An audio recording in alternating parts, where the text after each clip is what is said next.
ಹುಟ್ಟೋದಕ್ಕೂ ಭಾಗ್ಯ ಬೇಕು, ಹಿಂದೂ ಹುಟ್ಟೋದಕ್ಕೂ ಭಾಗ್ಯ ಬೇಕು.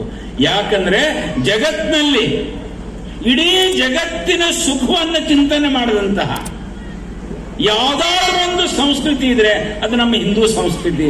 ನಮ್ಮ ಪೂರ್ವಜರು ಜಗತ್ತಿಗೊಂದು ಕರೆ ಕೊಟ್ಟರು, ಸರ್ವೇ ಭವಂತು ಸುಖಿನಃ. ಜಗತ್ತಿನ ಎಲ್ಲರೂ ಸುಖವಾಗಿರ್ಬೇಕು ಅಂತ ಕಲ್ಪನೆ ಮಾಡೋದು ಯಾವ್ದಾದ್ರೂ ಒಂದು ಚಿಂತನೆ ಇದ್ರೆ ಅದು ನಮ್ಮ ಭಾರತೀಯ ಚಿಂತನೆ, ಹಿಂದೂ ಚಿಂತನೆ. ಸುಖವಾಗಿರೋಕೆ ನಾನು ನನ್ನ ಹೆಂಡ್ರ ಮಕ್ಕಳಿಲ್ಲ. ಚರಾಚರ ಸೃಷ್ಟಿಯಿಂದ ಪ್ರತಿಯೊಂದು ಪಕ್ಷಿ, ಪ್ರಾಣಿ, ಕೀಟ ಎಲ್ಲೂ ಸುಖವಾಗಿರ್ಬೇಕು, ಇದು ನಮ್ಮ ಕಲ್ಪನೆ ಇದೆ. ಯಾಕಂದ್ರೆ ಇಡೀ ಪೃಥ್ವಿ ಒಂದು ಕುಟುಂಬ. ಮಾತಾ ಭೂಮಿ ಪುತ್ರೋಹಂ ಪೃಥಿವ್ಯಾಹ ಅಂತ ಹೇಳಿ, ಇಡೀ ಭೂಮಿ ಅಂದ್ರೆ ಒಂದು ತಾಯಿ, ನಾವೆಲ್ಲ ಆಕೆ ಸಂತಾನ, ನಾವು ಆಕೆ ಮಕ್ಕಳು. ಹಾಗಾಗಿ ನಾವೆಲ್ಲರೂ ಅಣ್ಣತಮ್ಮಂದಿರು, ಹಾಗಾಗಿ ಒಂದು ಕುಟುಂಬ ಅಂತ.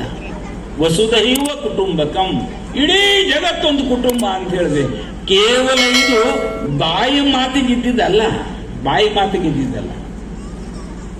ನಮ್ಮ ನಂಬಿಕೆ ಇದು. ಸ್ವಾಮಿ ವಿವೇಕಾನಂದರು ಅಮೆರಿಕಕ್ಕೆ ಹೋದ್ರು, ಧರ್ಮ ಸಮ್ಮೇಳನದಲ್ಲಿ ಭಾಷಣ ಮಾಡ್ಲಿಕ್ಕೆ ಹೋದ್ರು. ಅಲ್ಲಿ ಜನ ಅನ್ಕೊಂಡ್ರು ಈ ತಲೆ ಬೋಳಿಸ್ಕೊಂಡು ಮೊದಲ